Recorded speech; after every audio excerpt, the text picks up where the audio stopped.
안녕하세요. 오늘 영상은 재회를 원한다면 어떻게 하면 좋을지 그런 방법론적인 내용은 아니고요. 제가 재회나 재회상담 그 자체를 바라보는 가치관이나 생각에 관한 영상이에요. 평소에 가지고 있던 저의 생각이나 의견에 대해 말씀드리는 거라서 영상이 짧진 않을 것 같아요.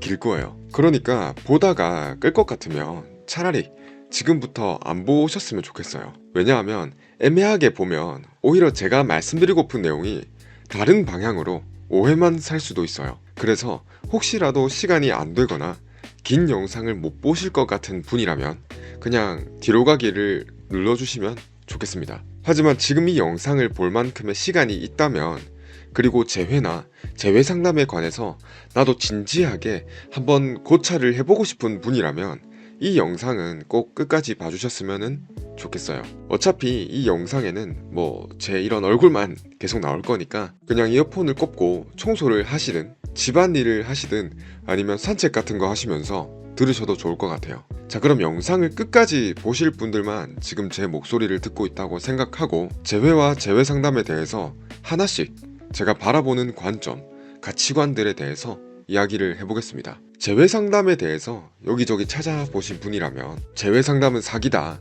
재회상담은 간절한 사람들 마음을 악용해서 돈 버는 거다, 이런 주장을 하는 글이나 댓글을 한 번쯤 본 적이 있을 거예요. 그도 그럴 게 재회상담이라는 영역이 모호해요. 재회와 관련된 전문 자격증이 있는 것도 아니란 말이에요.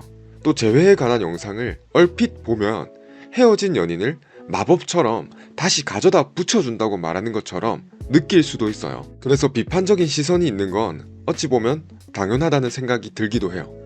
이런 재회 상담에 관한 부정적인 시선은 제가 재회 심리나 재회 상담에 관한 지식을 습득하기 시작한 몇 년 전부터 쭉 있어 왔어요. 또 매일같이 다양한 분들을 만나면서 그런 실제 사례를 들어도 봄으로써 재회 상담은 사기다 라고 말씀하시는 분들이나 재회 상담으로 인해 피해를 받았다고 주장하시는 분들의 고충을 누구보다 잘 알고 있습니다. 다만 여기서 한 가지 짚고 넘어가고 싶은 게 있는데요. 그건 바로 사기라는 단어예요. 사기란 뭘까요, 여러분? 사기라는 게 누군가를 속임으로써 본인이 어떤 이득을 취하는 거잖아요. 근데 만약에 재회 상담을 하시는 분들이 누군가를 속이려고 한 게 아니라 그냥 실력이 부족한 거라면 어떨까요? 실력이 부족해서 클라이언트를 만족시키지 못한 걸 사기라고 보기는 어렵겠죠.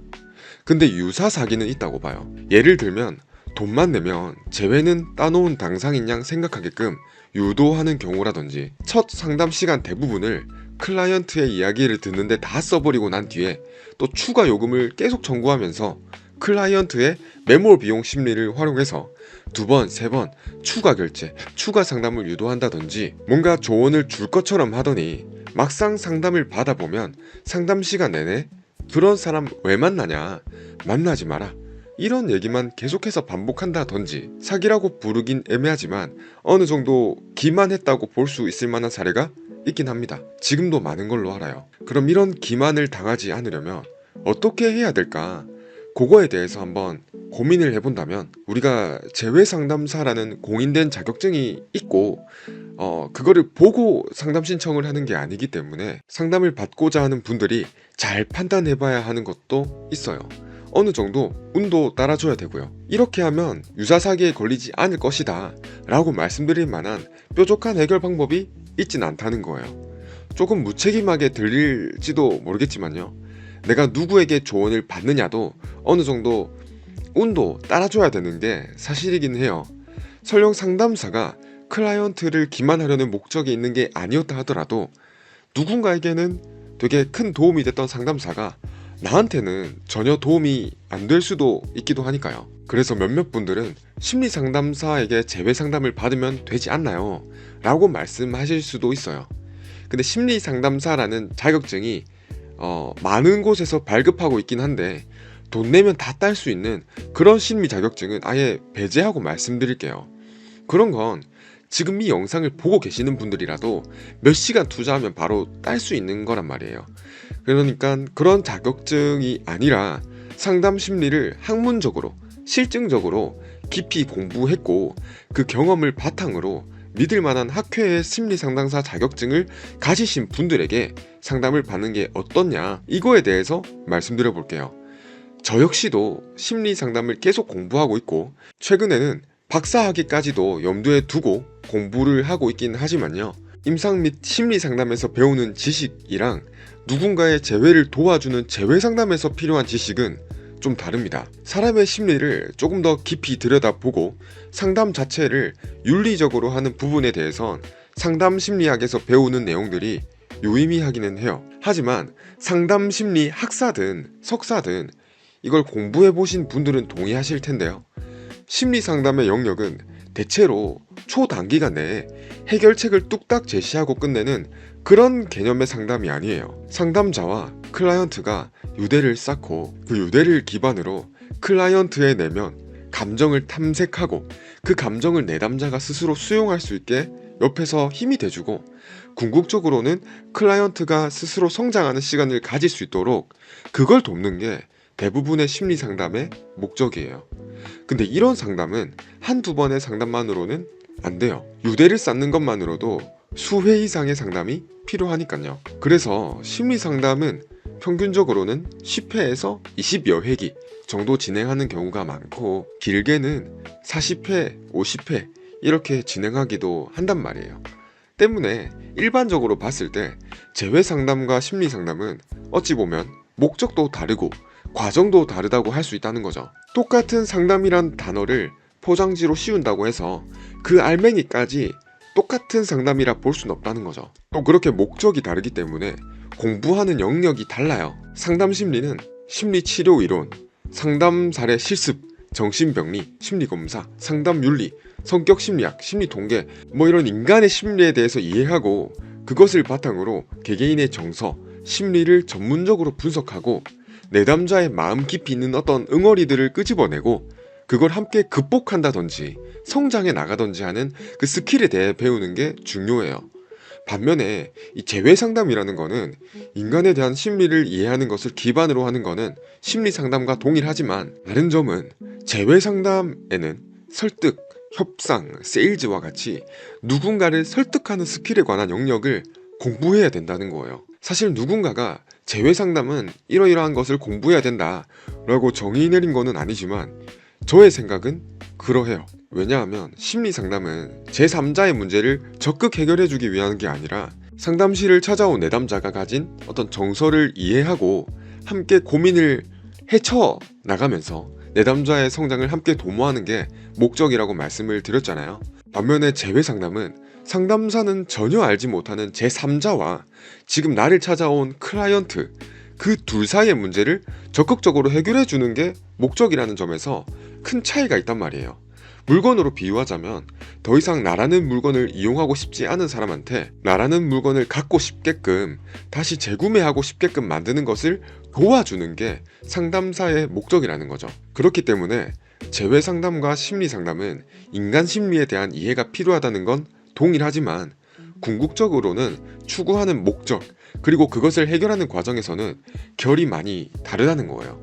껍데기가 심리 상담과 비슷하게 보일 뿐 사실 어찌 보면 누군가를 설득하는 기술, 협상하는 방법, 나를 잘 파는 방법과 같은 기술이나 사고가 들어가야 하는 거죠. 그렇기 때문에 단순히 내 진심이 통하면 상대의 마음이 움직일 거야 라는 식의 아니라는 거예요. 실제로 저에게 상담을 받으신 분들 중에 심리 상담을 병행해서 받으시는 분들이 계세요. 그 분들 중에 이런 솔루션을 받으신 분들이 많아요. 전 애인한테 I 메시지, 그러니까 나의 감정을 상대방이 더 잘 이해할 수 있도록 부드럽게 전달하는 방법인 나 전달법이라는 스킬을 활용해서 얘기를 해보세요 라든지, 내담자가 무의식 깊은 곳에 가지고 있는 어떤 결핍이나 상대방과의 관계를 더 힘들게 만드는 게 뭔지 좀 더 알아보자 라든지, 무엇이 힘드냐, 왜 그런 감정을 느끼냐, 이런 탐색 질문을 통해서 내담자의 무의식이나 정서를 들여다보려 한다든지, 뭐 이런 전통적인 심리 상담의 접근 방법이 많았다는 거예요. 근데 이러한 것들이 재회를 원하는 사람한테는 안 맞는 거라는 거예요. 왜냐하면 심리 상담 자체가 내 내면의 감정을 들여다보고 탐색하고 나를 성장시키는 데 도움을 주는 거는 맞아요. 맞는데 지금 내가 누군가를 설득하는 그런 해결 방안을 직접적으로 듣는 목적의 상담이 아니기 때문이에요. 제가 이렇게 심리 상담과 재회 상담의 차이를 좀 명확하게 말씀을 드렸는데요. 지금 이런 얘기를 한다 해서 심리 상담이 의미가 없다고 말씀드리는 게 절대 아닙니다. 저는 심리 상담이 아주 높은 가치를 가지고 있고 앞으로 현대사회에서 더더욱 중요한 분야가 될 거라 생각해요. 또 제가 심리 상담사로서 유튜브 채널을 하나 더 개설해서 활동을 할 예정인데 심리 상담사라는 직업을 폄하할 이유는 전혀 없으니까 오해는 안 하셨으면 좋겠어요. 다만 냉정하게 재회를 원하는 분들이 받는 재회 상담과 일반적인 관점에서 보는 심리 상담과는 차이가 있다는 거를 말씀드리고 싶었어요. 그리고 이런 차이에 대해 말씀을 드리는 이유는 상담사를 찾을 때 이 상담사가 유능한지 아닌지 확인하기 위해 어떤 문서화된 자격을 찾는 게 크게 의미가 없을 수도 있다는 걸 말씀드리고 싶어서 그래요. 인간의 심리를 공부하고 이를 상담에 활용하고자 하는 사람으로서 대표적으로 보여줄 수 있는 자격 증명 중 하나가 상담심리사라는 건데 이러한 심리상담 자격증조차도 재회상담과는 결이 다른데 이를 넘을 수 있는 어떤 문서화된 자격증이나 사회적 증거를 찾기는 좀 더 어렵다는 거죠. 때문에 오히려 어떤 사회적 증거를 찾으려는 노력이 더 쉽게 유사사기를 당하게 만들기도 한다는 겁니다. 가령 와 여기는 이런 표창도 받았네, 여긴 이런저런 증명서가 많네, 이것만 보고 가는 게 위험하다는 거예요. 그래서 재회상담에서만큼은 그런 문서나 보이는 것으로 판단하기보단 재회에 관해서 이야기하는 사람이 하는 말이나 쓴 글이 얼마나 설득력이 있는지를 봐야 된다 라는 말을 하고 싶어요. 그리고 그 사람들이 하는 주장과 그 주장에 관한 근거가 나에게 얼마나 와닿는지, 얼마나 나에게 의미가 있는지 판단을 하는 것이 좋다고 생각하는 겁니다. 제가 다시 한 번 더 말씀드리지만 이 심리 상담에 관한 분야, 심리에 관한 분야를 공부하고 거기에 대한 자격증을 가지신 분들이 분명 더 인간에 대한 심리 이런 거에 이해는 더 잘하는 거는 기저에 깔고 가는 거예요. 하지만 재회 상담 영역에서만큼은 누군가에게 나를 파는 어떤 설득의 영역이 되게 많이 들어가는 거기 때문에 좀 결이 다르다는 거를 말씀드리고 싶은 거예요. 그렇기 때문에 이거를 아셨으면 좋겠어요. 제가 그러한 뭐 자격증이나 그러한 공부를 하거나 이런 게 전혀 무술모하다 이런 얘기를 하는 거는 전혀 아닙니다. 다시 돌아와서 얘기를 하자면 그 재회 상담에 대해 얘기를 하는 그 사람들이 하는 주장이나 근거가 나에게 얼마나 와닿는지 그거를 판단하는 게 좋다고 말씀을 드렸잖아요. 근데 여기에도 한계점은 분명히 있어요. 이거는 꼭 재회 분야가 아니라 대부분의 특별한 전문 자격증이 없는 경우에도 통하는 내용인데요. 누군가는 남이 찍은 영상이든 글이든 그걸 그대로 베껴서 본인 것인 양 할 수도 있다는 거예요. 그대로 표절을 하는 거죠. 때문에 그 진짜 알맹이는 내가 겪어보기 전까진 어떨지 정확하게 알 수 있는 방법은 없어요.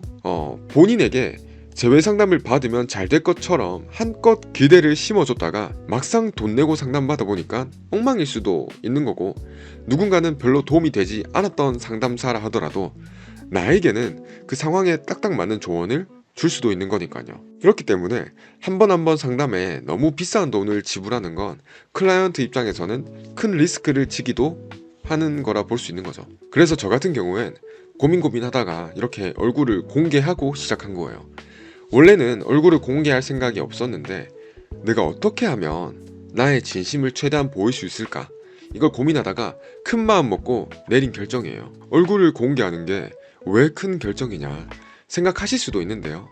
어느 토픽이든 어느 주장이든 거기에 대해 내가 눈에 불 켜고 반박하려면 반박거리는 찾을 수 있고 조금의 흠을 가지고 크게 부풀려서 허점을 찾을 수도 있어요. 그래서 그 씨앗이 커져서 누군가는 논란이라는 말로 구설수에 휘말리기도 하고 누군가는 소위 나라까지도 가는 거잖아요. 근데 특히나 이 재회에 관한 토픽은 앞서 제가 말씀드린 것처럼 부정적인 시선이 있는 것도 사실이고 모호한 영역인 것도 사실이란 말이에요. 그래서 더더욱이 저같이 재회에 관심이 많은 그런 사람이 하는 메시지, 그 메시지를 넘어서 말하는 화자까지 안 좋은 이미지로 비춰질 수 있겠다 생각했었거든요. 그래서 저의 개인적인 삶과 이 유튜브에서 황범이라는 아이덴티티를 완전히 분리해서 활동을 하고 싶었어요. 결국 이렇게 얼굴을 공개하고 있긴 하지만요. 재회에 대한 이야기를 하면 특히나 재회 방법론에 대한 이야기를 하면 제 친구는 아니던데요. 그건 이러이러해서 이건 아니지 않나요? 이런 식으로 예외든 가능성이 있을 법한 상황이든 같아되면 얼마든지 반박이 또 가능하고 그거에 쉽게 동조할 수 있는 게 온라인 세상이기도 하고 또 재회와 관련된 주제이기도 하단 말이에요. 저 역시도 애초에 재회라는 건 인간관계 중에 조그만 부분일 뿐이기도 하고 또 누군가를 붙잡을 때 A를 하면 B와 같이 결과가 나올 것이다 라는 식의 공식을 말하듯이 또 그게 정답이라 얘기하는 거에 대해서는 아니라고 생각해요. 근데 그렇다고 해서 제가 영상마다 이건 이럴 거다 저건 저럴 거다 그럴 수도 있고 아닐 수도 있다 하면서 또 동시에 수없이 많은 그 예외를 매 영상마다 이렇게 나열할 수도 없는 사정도 있단 말이에요. 그래서 쉽게 오해를 살 수도 있어요. 때문에 저한테는 지금처럼 얼굴을 공개하는 게 큰 결심을 했다고 볼 수 있는 거죠. 그럼에도 불구하고 얼굴을 노출해야겠다 결심을 했던 건 그만큼 제가 하는 말에 나는 자신이 있고 당당하다 라는 걸 보여주기 위함이었어요. 솔직히 여러분도 한번 생각해 보세요. 얼굴을 드러내고 얘기를 하는 거랑 얼굴을 드러내지 않고 얘기하는 거랑은 그 말을 하는 화자의 부담감이나 책임감부터가 되게 다르지 않을까요? 물론 이 말이 얼굴을 공개하지 않는다고 해서 뭐 당당하지 못하거나 책임감이 없다거나 뭐 그런 말이 아니에요. 절대 아닙니다. 각자의 개인 사정으로 인해서 얼굴을 공개하지 못하는 분들이 있을 거예요. 다만 저 같은 경우엔 어떻게 하면 조금 더 내가 진실로 사람들을 대하는지 보여줄 수 있을까 고민하다가 나온 방법일 뿐인 거예요. 물론 상담을 하면서 공부를 하면서 예전에 믿고 있던 지식이 혹은 지금 믿고 있는 지식이 나중에는 변할 수도 있고 조정될 수도 있어요. 그럼 이전에 내가 주장했던 방법이 최근 내가 주장한 것과 상충할 수도 있겠죠. 그럼에도 불구하고 적어도 지금 이렇게 영상을 찍는 유튜브에 올릴 영상들을 찍는 이 시점만큼은 진심이라는 걸 보여주기 위함이라는 거예요. 근데 이렇게 재회 상담을 하는 사람이 얼굴을 공개하고 영상을 찍고 또 그 사람이 하는 말이 설득력이 있다고 한들 여전히 재회 상담을 찾아보는 분들은 100% 알 수 없어요. 이 사람이 지금 이 영상에서 떠들고 있는 이 사람이 나에게 도움이 될 만한 사람인지 나의 문제를 해결해 줄 수 있는 사람인지 아닌지 알 수 없다는 겁니다. 때문에 재회 상담을 해줄 사람을 찾을 때 유사한 사기를 완벽하게 걸을 수 있는 방법은 없고 어느 정도 나의 직관이 잘 작용해야 된다고도 생각해요. 앞서 말씀드린 것처럼 나에게 맞는 조언을 줄 수 있는 사람을 찾는 것도 운이 따라줘야 된다고 생각하는 게 이러한 맥락인 거예요. 근데 사실 어떤 상담사를 찾느냐보다 먼저 고민해봐야 될 게 있습니다. 근본적으로 이 재회 상담이라는 것이 정말 헤어진 연인을 다시 만나게 도와주는데 효용이 있는가를 생각해 보자고요. 연애나 재회는 본인과 상대방이 풀어가야 될 일인데 그 문제를 관련도 없던 제3자가 이렇게 불쑥 나타나서 해결해 줄 수 있는 거냐, 말도 안 된다, 이렇게 말씀하시는 분도 있어요. 근데 그렇게 말씀하시는 분들의 의견을 존중하긴 하지만요, 그렇게 따지면 대부분의 인간관계와 관련된 교육은 말이 안 되는 교육이 아닐까 생각해요. 왜냐하면 인간관계라는 것도 역시나 결국 당사자끼리의 문제일 텐데 어떻게 교육을 받느냐는 거예요. 재회 상담에 대해 비관적인 분들의 의견은 그렇죠. 한번 사랑이 끝나면 끝인데 뭘 어떻게 더 설득하냐, 그러한 방법 없다, 내가 알아서 잘 지내면 된다, 내가 좋으면 다시 돌아올 거다. 자, 근데 여러분, 그럼 이렇게 한번 생각을 해보죠. 영업사원들이 왜 세일즈 기술, 세일즈 화법을 배우나요? 물건이 좋으면 사람들이 알아서 사고 알아서 재구매할 텐데 마케팅을 하는 사람이 왜 콘텐츠를 잘 짜고 글을 잘 쓰고 하는 이런 기술을 배울까요? 마찬가지로 본인들이 파는 물건, 상품이 좋으면 알아서 입소문이 날 텐데요. 광고나 브랜드 문구를 대신 작성해주는 카피라이터란 직업은 왜 있나요? 내가 판매하는 서비스나 물건이 좋다면 그 상품이 가진 장점 그대로 쓰면 되는데 그렇지 않나요? 로버트 치알디니, 데일 카네기, 로버트 그린, 데니얼 카너먼, 뭐 되게 많은 분들이 계신데 이렇게 설득이나 대화법과 같은 주제에서 전 세계적으로 베스트셀러이자 스테디셀러 책을 쓰신 분들이 알려주는 누군가를 설득하기 위한 태도라든지 말하는 방법이라든지 그러한 것들은 과연 의미가 없는 걸까요? 아니겠죠. 그게 의미가 없었다면 잠깐 시대의 유행을 타서 반짝 베스트셀러가 될 수는 있었어도 세대를 걸쳐서도 꾸준히 사랑받는 스테디셀러가 될 순 없었겠죠. 한번 예시를 들어볼까요? 누군가를 설득할 때 사회적 증거를 활용하면 더욱 설득이 잘 된다는 연구 결과가 있어요. 그 사례로 어느 호텔에서 손님들의 호텔 수건을 재사용하게 만들고자 할 때 이 호텔의 대부분의 손님은 수건을 재사용합니다 라는 메시지를 사용했을 때 호텔의 수건 재사용률이 45% 증가된 사례가 있어요. 근데 그냥 공손하고 예의 바르게 손님들한테 수건을 재사용해주세요 라고 말했을 때와는 왜 다를까요? 누군가를 설득할 때 희소성의 원칙을 활용하면 더욱 설득이 잘 된다는 연구 결과가 있습니다. 이걸 스티브 잡스가 새로운 제품을 소개할 때 리미티드 에디션이라는 단어로 잘 활용했었죠. 아이폰, 아이패드, 아이팟은 초창기 시절 출시할 때마다 기술적인 면에서든 혁신적인 면에서든 좋은 평가를 받기도 했는데 왜 굳이 이런 희소성을 더 부여할 수 있는 단어들을 썼을까요? 가격 앵커링이란 용어가 있어요. 높은 가격을 먼저 제시한 뒤에 낮은 가격을 제시하면 그 가격이 상대적으로 저렴하게 느끼게 만드는 그런 기술을 말해요. 여러분들도 많이 경험해 보셨을 것 같아요. 저렴한 서비스의 금액을 알려준 뒤에 보편적으로 택하는 보통 서비스의 금액을 알려주는 게 아니라 고급 서비스 금액을 먼저 알려주고 그 다음 보통 서비스 가격을 알려주는 거죠. 그러면 그 보통 서비스의 가격이 비교적 저렴하게 느껴져서 구매율이 높아진다는 거예요. 또 다른 사례로는 흔히 우리가 길거리에서 볼 수 있는 매장 포스터에 정상가 50만원이 크게 적혀있고 거기에 줄을 쫙 끄은 다음에 밑에 할인가 20만원이라 적혀있으면 실제보다 더 싸게 살 수 있다는 느낌을 주는 방법도 있죠. 왜 굳이 이렇게들 할까요? 내 서비스만 좋다면, 내 상품만 좋다면, 나의 가치를 알아주기만 한다면 사람들은 알아서 설득이 될 텐데요. 사람들은 알아서 찾아올 텐데요. 그만큼 우리 인간은 우리가 기대하는 것만큼 그리 논리적이지 못하기 때문에 사소한 단어라든지 문장, 행동, 태도 이러한 것들의 차이가 그 결과값을 바꿀 수 있다는 거예요. 재회는 어떨까요? 재회의 과정을 한 문장으로 풀어서 설명하면 헤어진 연인을 설득하는 일련의 과정인 거예요. 여기서 마찬가지로 설득이라는 게 핵심입니다. 이 과정에서 내가 어떤 말을 할지, 어떤 행동을 할지, 혹은 어떤 말을 안 할지, 어떤 행동을 하지 않을지 다양한 선택이 있고 그러한 선택들이 상대방으로 하여금 나의 이미지를, 나의 가치를 회복하든 떨어뜨리든 어떠한 결과값을 다르게 만들 수 있다는 게 사실이라는 거예요. 그냥 내가 잘 살면 그리고 내가 다시 좋아지면 알아서 그 사람은 올 거야 라는 말은 맞는 말이에요. 너무너무 맞는 말이죠. 근데 이 말이 저한테는 어떻게 들리냐면 음식점을 하는 친구한테 야, 너가 파는 음식이 맛있으면 알아서 손님은 올 거야. 그냥 기다려. 이것과 다름이 없다는 겁니다. 근데 사실 이것도 맞는 말이긴 하잖아요. 근데 누군가는 내가 파는 음식이 맛있다는 걸 이리저리 홍보하기 위해서 발품을 팔아요. 전단지도 돌려보고 인스타그램에 광고도 띄워보고 이벤트를 하기도 해요.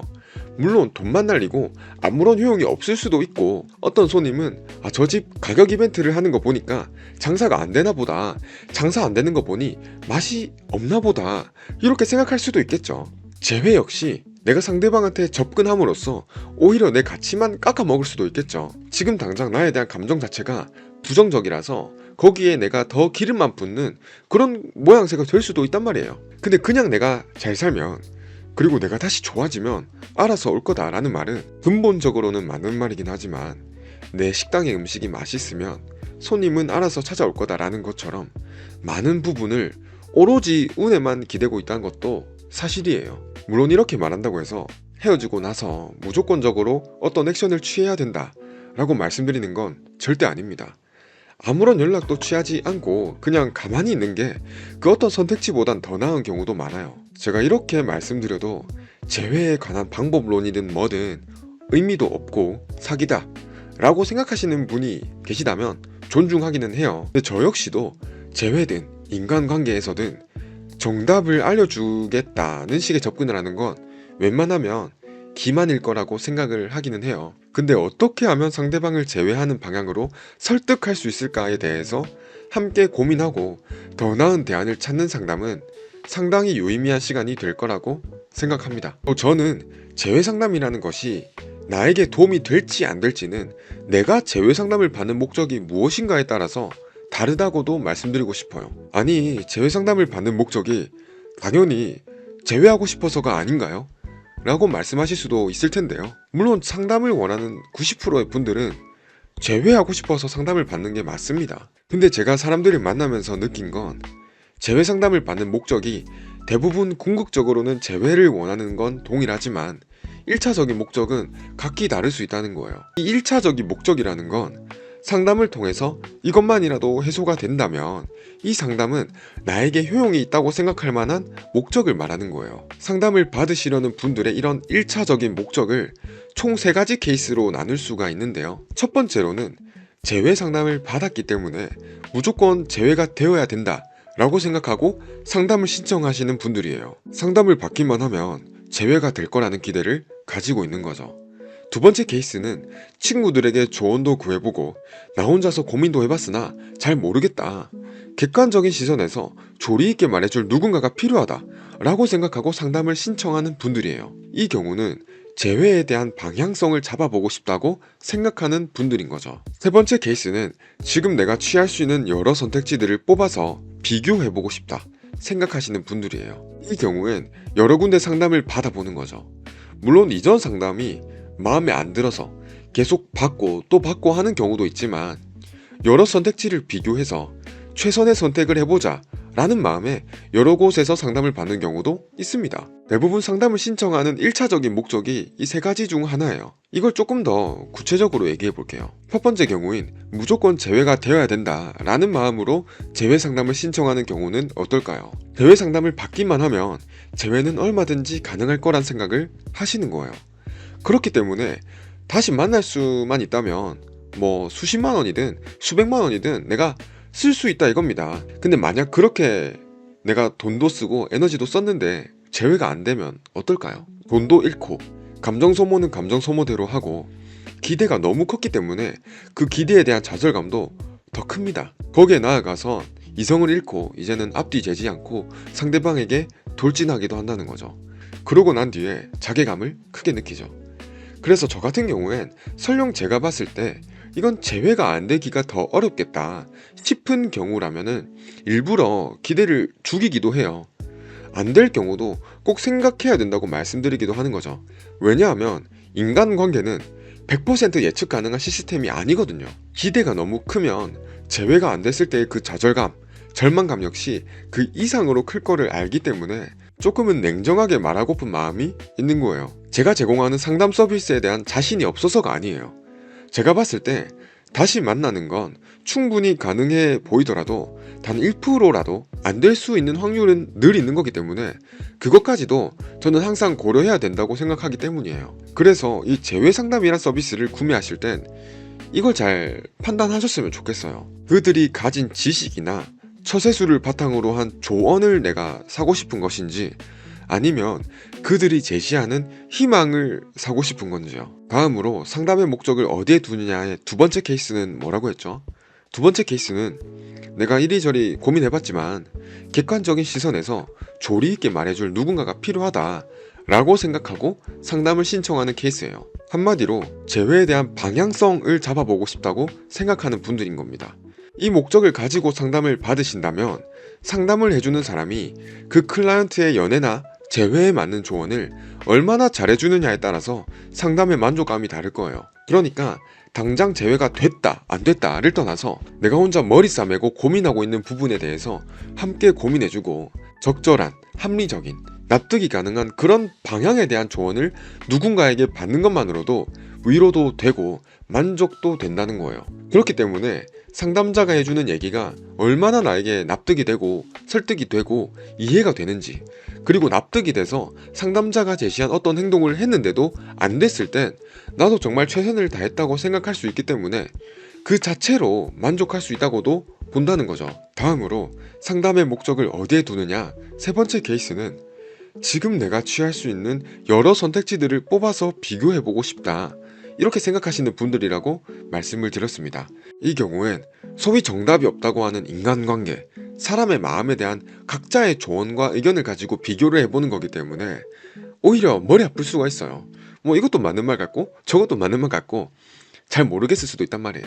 하지만 그 중에서도 특히나 납득이 가는 어떤 조언을 얻었다면 그것만으로도 그분에겐 여러 번의 재회 상담을 받았던 건 유의미하다고 볼 수 있겠죠. 저는 이 중에서 첫 번째로 말씀드렸던 상담을 받으면 꼭 재회가 될 거야 라는 식의 생각을 가지고 상담을 알아보시는 분이라면 개인적으로는 상담 안 받으셨으면 좋겠어요. 기대가 지나칠수록 이성적인 판단을 하기가 어렵고 그 높은 기대로 인해서 재회 상담을 해주는 업체든 상담자든 그 사람의 말을 너무너무 전적으로 믿어버릴 수 있기 때문이에요. 저도 돈을 받고 상담을 진행하기도 하지만 솔직하게 말씀드려서요, 저 같은 상담사가 해주는 말보다 여러분의 직관이 더 맞는 경우도 분명 있습니다. 왜냐하면 그 사람을 더 잘 아는 건 여러분이니까요. 그래서 저 같은 경우에는 상담을 받으시는 분이 전 애인을 잘 아는 정도와 제가 상담을 받으시는 분의 전 애인에 대해 아는 정도의 그 간극을 좁히기 위해서 많이 노력하는 편이기는 해요. 근데 그럼에도 불구하고 그 상대방에 대한 직관적인 생각, 감각 이런 것들은 실제로 그 사람과 되게 가까이 지냈던 사람이 더 예민하게 작동할 거란 말이에요. 촉이라고도 하죠. 상담사가 어떤 조언을 줬다고 쳤을 때 내가 봤을 땐 이렇게 하면 안 될 것 같은데? 이렇게 하면 엉망될 것 같은데? 하는 그런 촉이 든다면, 그리고 그 상담사의 조언을 실행하기가 많이 망설여진다면 내 촉을 믿어보는 것도 나쁘지 않단 말이에요. 오히려 그렇게 하면 안 됐을 때 후회도 덜 해요. 근데 이제 상담을 해주는 사람한테 뭐 수십 수백만 원의 거액을 지불하거나 혹은 그 기대가 너무 강해버리면 그 사람들이 하는 말이 나에게 납득이 안 되더라도 일단 하고 보는 거예요. 근데 그렇게 해서 잘 되면 모르겠는데 잘 안 되면 그 후회는 더 크겠죠.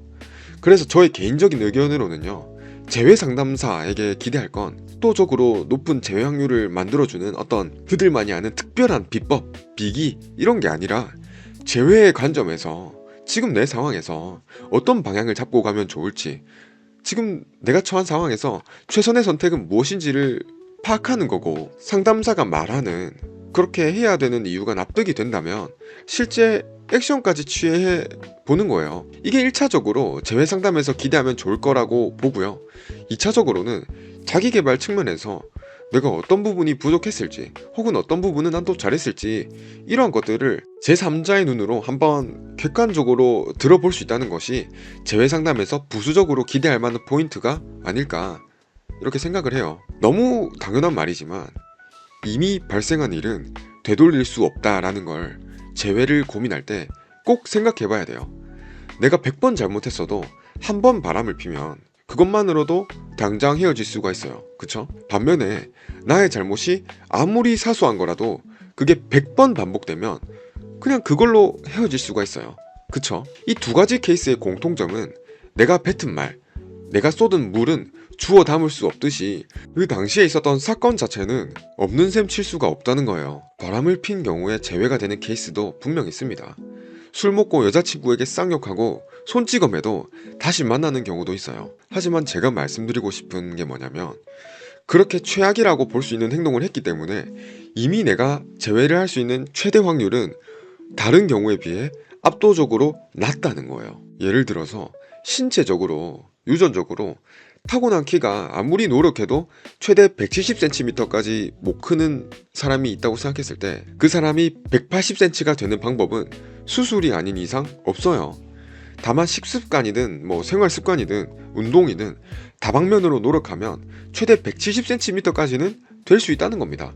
근데 내가 여기서 밥도 제대로 안 챙겨 먹고 생활습관도 엉망이면 170은커녕 160에서 멈출 수가 있겠죠. 재회도 비슷해요.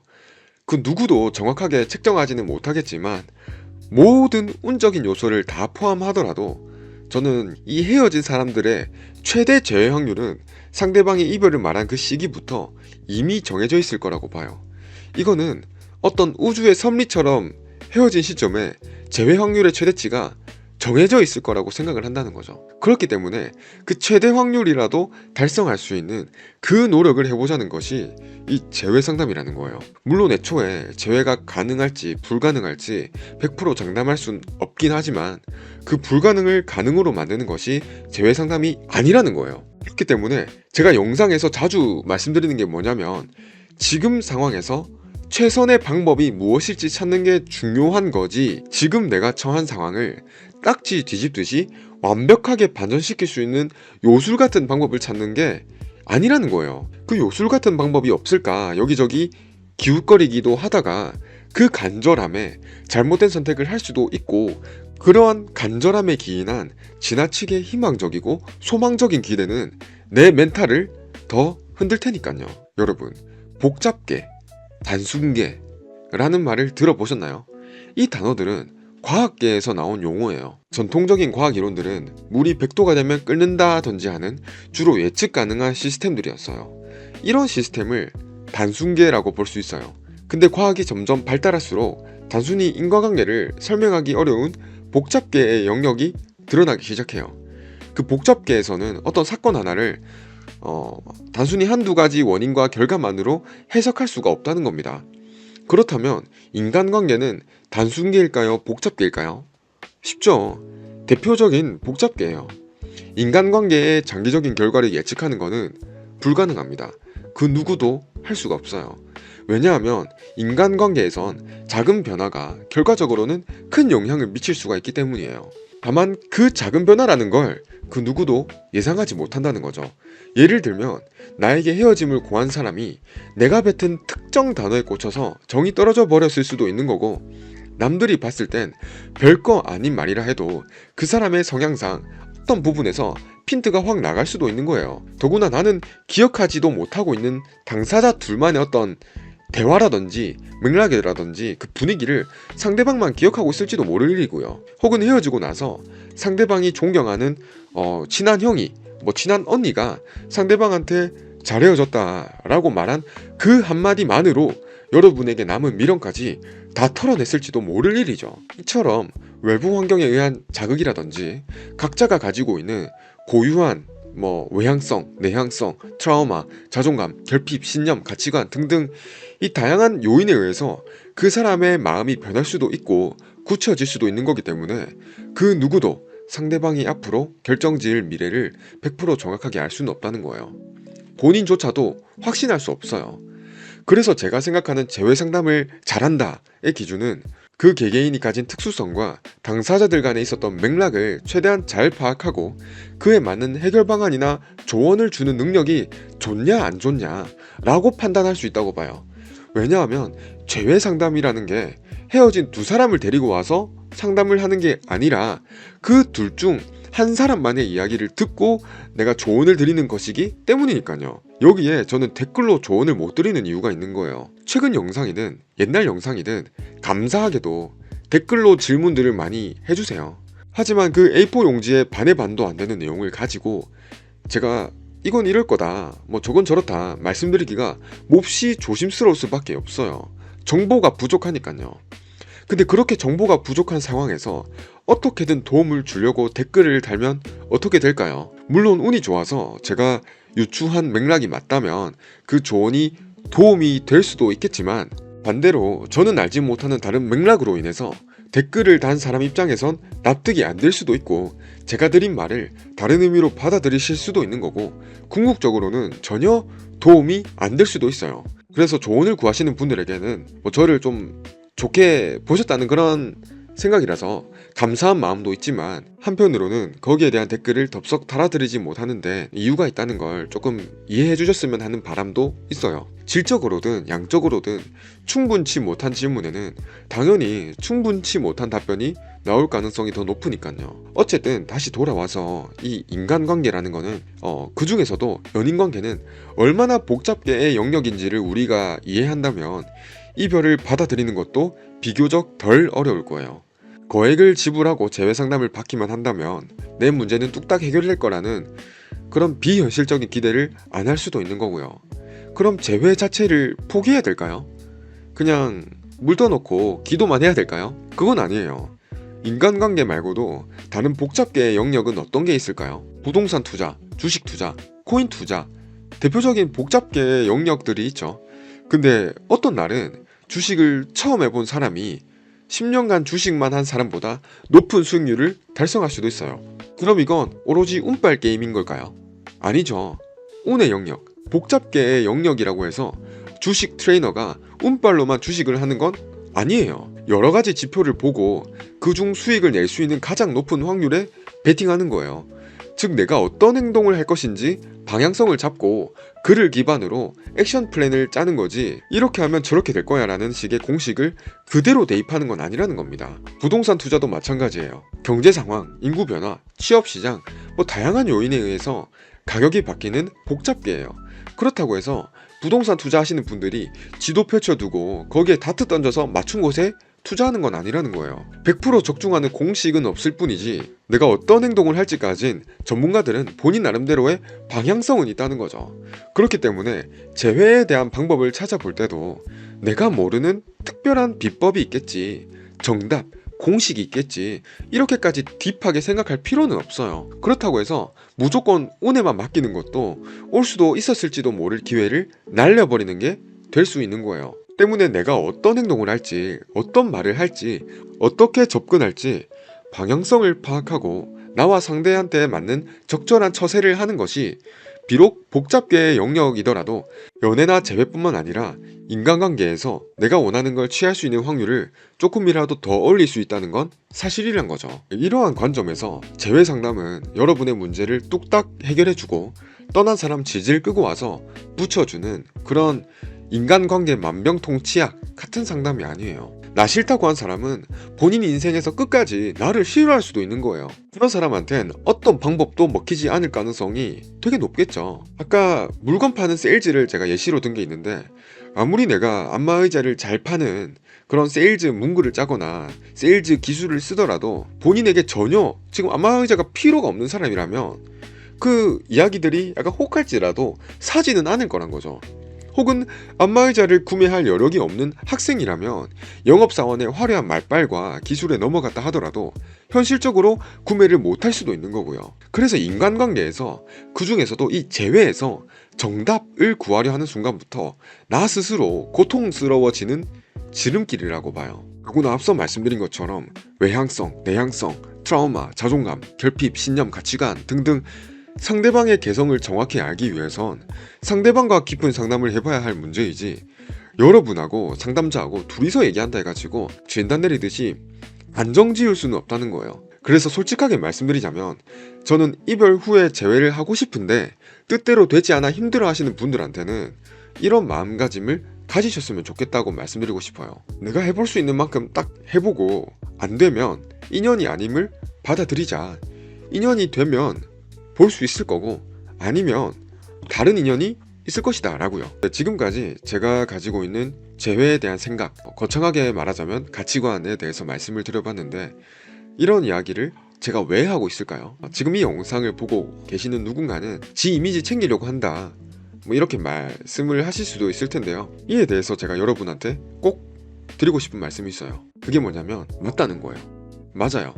제 이미지 챙기려고 하는 거 맞습니다. 저는 재회 상담으로 크게 한탕하겠다, 돈 많이 벌겠다, 이런 마음이 결코 절대 없습니다. 그렇기 때문에 하루에 무한정 상담을 받는 것도 아니고 예전에 비해서 일부러 영상 업로드의 텀을 늘리기도 한 거예요. 왜냐하면 제 개인적으로는 직업의 관점에서 아주 유능한 심리 상담사가 되는 것이 궁극적인 저의 목표이기 때문이에요. 다른 유튜브 채널도 잘 키우고 싶고요. 그래서 재회 상담보단 심리 상담사로서의 아이덴티티를 더 굳히고 싶어요. 솔직하게 말씀을 드리자면요. 근데 만약에 지금 제가 돈을 많이 벌겠다고, 손님들을 끌어모으겠다고 얄팍한 상수를 쓰고 지갑을 열게 만들 만한 어떤 욕구를 자극시키면 어떻게 될까요? 손님 많이 오겠죠. 근데 그럴 때마다 제가 상담을 잘해서 운이 좋아가지고 모든 사람들의 고민을 100% 제가 다 해결해 준다면 모르겠지만, 제가 그렇게 끌어모은 고객들이라면요, 재회가 되냐 안 되냐 그 유무만으로 저에 대한 거를 판단할 거예요. 그래서 재회가 되지 않을 때 저에게 가지는 반감은 적지 않을 거라는 거죠. 그러면 저는 안티팬만 늘어나겠죠. 저는 안티팬이 아니라 팬이 더 많았으면 해요. 이게 마땅한 용어가 생각이 안 나서 그런데 이 팬이라기보다는 그냥 저를 좋게 봐주고 제가 운영하는 유튜브 채널의 커뮤니티 일원이 되는 걸 원한다는 거죠. 저랑 같이 의견을 나누고 감정을 나누고 소통할 수 있는 그런 분들요. 그래서 저는 제 이미지를 지키고 싶은 건 맞아요. 절박한 사람들의 마음을 악용하는 사람도 아니고 그렇게 보이고 싶지도 않아요. 앞으로도 평생 그러고 싶은 마음도 전혀 없고요. 제가 이렇게 말한다고 해서 저한테 당장 금전적으로 이득되는 거는 없습니다. 오히려 이 영상을 찍는 목적 중 하나가 재회 상담에 대한 막연한 기대라든지 비현실적인 기대를 줄이고픈 게 큰 거기 때문에 저한테 돈 내고 상담을 한번 받아볼까 고민하다가도 안 할 수 있는 거니까요. 원래 사실 이 서비스를 파는 게 누군가에게 기대나 희망을 심어줘야 더 잘 팔리는 거잖아요. 너 나한테 오면 재회 될걸? 약간 이런 식의 기대를 심어줘야 되는 거잖아요. 근데 저는 오히려 그런 기대나 희망을 심어주는 편이 아니니까요. 그래서 저의 이런 이미지라면 이미지고 뭐 저의 소신이라면 소신인 거를 지키고 싶은 마음이 있는 겁니다. 다른 한편으로는 저는 다른 거는 모르겠지만 재회에 있어서만큼은 가장 나에게 적합한 조언, 가장 나에게 맞는 상담을 해줄 수 있는 사람은 나 자신이라고 생각하는 게 있어서 그래요. 비록 중이 제 머리 못 깎는다 라는 말이 있기는 하지만 재회의 측면에서 누군가를 설득하는 기술이라든지 나의 가치를 회복하는 메커니즘을 잘 이해하고 실천할 수 있다면 그 누구보다 나 스스로가 나에게 가장 도움이 되는 조언가이자 상담사가 될 수 있다고 확신해요. 왜냐하면 내가 다른 제3자에게 상담을 받겠다고 결심한다고 했을 때 헤어진 전 여자친구, 전 남자친구를 끌고 가서 같이 커플 상담을 받는 게 아니잖아요. 그렇기 때문에 연인 간에 있었던 사소한 분위기나 맥락들, 오고 갔던 대화나 그 대화의 뉘앙스들은 그 누구보다 내가 더 잘 알 거예요. 다만 내가 그걸 잘 분석할 수 있는 지식이 갖춰져 있어야 한다는 전제가 있긴 하지만요. 그래서 저는 25년도 상반기 중에 그러한 지식을 여러분들도 갖출 수 있도록 제가 가지고 있는 지식이나 재회 상담을 할 때의 사고 과정들을 알려주는 어떤 전자책이나 영상으로 긴 호흡의 컨텐츠를 하나 만들려고 해요. 그리고 그렇게 만들고 난 뒤에 계속해서 덧대거나 수정을 하면서 제가 이 재회에 대한 공부를 멈추기 전까지는 업데이트를 해 나갈 예정이에요. 왜 이걸 만드냐면 저는 진심으로 여러분 스스로가 적어도 본인에게만큼은 저나 다른 어떤 재회 상담을 하는 분들보다 더 유능한 조언가이자 상담사가 될 수 있다고 생각하기 때문이에요. 그래서 내가 힘든 일이 있을 때마다 매번 여기저기 적지 않은 비용을 내고 상담을 받는 것보다 재회에 관한 지식을 한번 쭉 흡수한 뒤에 앞으로 평생 써먹을 수 있는 내 스킬을 가지는 게 비용적으로나 자기개발적으로나 더 가치가 있다고 확신해요. 사실 몇 달 전부터 이미 이 작업을 계속하고 있었는데 하나하나 끄집어내서 정리하려니까 쉽게 정리가 되지는 않네요. 그래도 내년 상반기 중에는 완성할 계획이기 때문에 혹시 관심 있는 분이라면 고정 댓글이나 이 설명란에 있는 영상 설명란에 있는 내 카톡 채널을 추가해주세요. 다 완성이 되면 그때 알람이 갈 거예요. 뭐 꼭 관심을 안 가져주셔도 되긴 하지만 이 막간을 활용해서 제 계획도 끼워서 한번 말씀드려봤어요. 끼워 팔기 죄송합니다. 영상이 너무 길어질 것 같아서 이제 이 영상을 마무리해야 될 것 같은데요. 마지막으로 총 정리를 하자면 제가 이 영상을 찍은 목적은 크게 4가지였어요. 첫째로는 재회 상담에 대한 지나친 기대로 인한 더 큰 좌절감을 느끼지 않으셨으면 하는 바람이 있었고요. 둘째로는 누군가는 사람들을 기만함으로써 큰돈 벌어 한탕할 생각을 가지고 있을 수도 있겠지만 정말 진정으로 사람들을 돕고 싶고 그러한 가치를 창출함으로써 돈을 벌고 싶은 사람도 있다는 걸 알아주셨으면 하는 바람도 있었어요. 셋째로는 누군가의 재회를 도와주는 거는 막연한 헛소리로 돈을 버는 사기가 아니라 세일즈, 설득, 화법, 처세술 이것과 같이 나라는 사람의 가치를 높이고 나라는 사람에게 설득되게 만드는 기술이라면 기술이고 지식이라면 지식이라 할 수 있는 실제 하는 접근 방법이라는 걸 말씀드리고 싶었어요. 이런 생각을 했던 게 제 딴에는 억울했나봐요. 재회 상담은 곧 사기다 라는 식으로 묶이는 게요. 마지막으로는 제가 생각하는 재회에 대한 가치관이나 생각들을 말하고 싶었어요. 이것이 분명 이 영상을 보는 분들한테 생각할 거리를 드릴 수 있을 거라고 생각했거든요. 그렇게 본인만의 재회에 대한 관점을 세움으로써 재회를 지나치게 간절히 바랬던 사람은 이 영상을 보고 조금 더 차분해지시길 바라는 마음도 있었고, 재회에 관한 방법론적인 내용에 거부감을 많이 느끼는 분이었다면 이렇게 볼 수도 있구나 하면서 서로의 생각이 틀리다가 아니라 이런 식으로 다르게 볼 수도 있구나 라고 생각하셨으면 하는 마음도 있었어요. 문득 지금 제가 든 생각인데요, 이 영상을 지금 여기까지 보거나 듣고 계신 분이 있을지는 모르겠어요. 사실 이게 요즘 숏폼 시대다 뭐다 해서 짧은 영상을 선호하는 게 많은데, 그런 거에 비해서 제 영상은 항상 비교적 긴 편에 속했고, 이번 영상은 그 긴 것들 중에서도 더더욱이 길기 때문에 영상 러닝타임을 미리 확인하신 분이라면 이 영상을 클릭해서 보는 것조차 쉽지 않았을 거라는 생각이 들긴 해요. 또 지금 이 내용들이 사실 되게 유쾌하거나 재밌는 것도 아니긴 하잖아요. 근데 그럼에도 불구하고 만약 지금 이 영상을 여기까지 보고 계신 분이라면 저의 이러한 생각들을 끝까지 들어주셔서 진심으로 감사하다는 말씀 전하고 싶어요. 거기에 좀 더 나가서 시간적인 여유가 조금 있다면 영상 끝까지 봤다고 댓글 한번 달아주시면 좋겠어요. 저한테 큰 힘이 될 것 같습니다.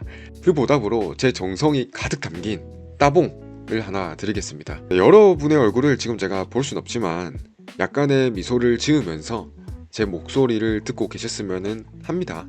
저도 분명 1년 뒤, 3년 뒤, 10년 뒤 지금의 저를 보면 부족한 게 참 많을 거예요. 그럼 부끄럽기도 하겠죠. 그래도 저는 그런 날이 꼭 왔으면 좋겠어요. 과거의 나를 보면서 내가 왜 저런 말을 했지? 라는 생각을 하면서 약간 부끄러워하기도 하는 그런 순간이 올 거라고 믿고 있습니다. 그 말은 즉슨 제가 꾸준히 공부하고 발전하고 더 많은 지식이나 경험을 쌓고 해안을 가졌다는 반증이기도 할 테니까요. 네, 주절주절 더 말이 길어지기 전에 오늘 영상은 여기까지 찍도록 할게요. 다시 한번 이 영상을 클릭하고 또 끝까지 봐주셔서 정말 감사하다는 말씀 전하면서 이만 마무리하겠습니다. 감사했습니다. 다른 영상에서 또 뵐게요. 행복하시길 바랍니다. I never knew that love could feel this way. A spark ignites and lights my everyday. With every smile you heal the scars. You're my safe place, my guiding star. Your voice, it echoes like a melody, filling the spaces deep inside of me. I found my home in your embrace, a love so real I can't replace. You're my heartbeat, my every rhyme, the song I sing through space and time.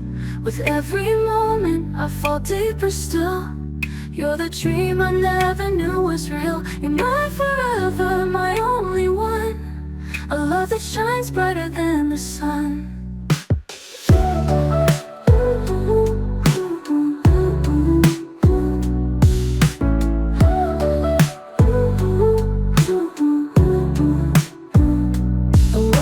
Down when you are near, a quiet peace, you chase away my fear. Every glance feels like the first, a love so sweet it quenches my thirst. I wanna hold you through the endless nights, dance in the shadows, bathe in soft moonlight. With you I found the meaning of true. Every heartbeat whispers, I love you.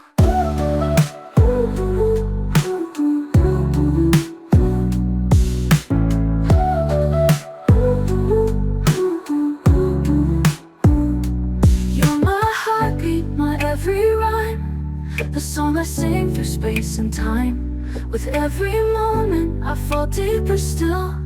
You're the dream I never knew was real. You're my forever, my only one, a love that shines brighter than the sun.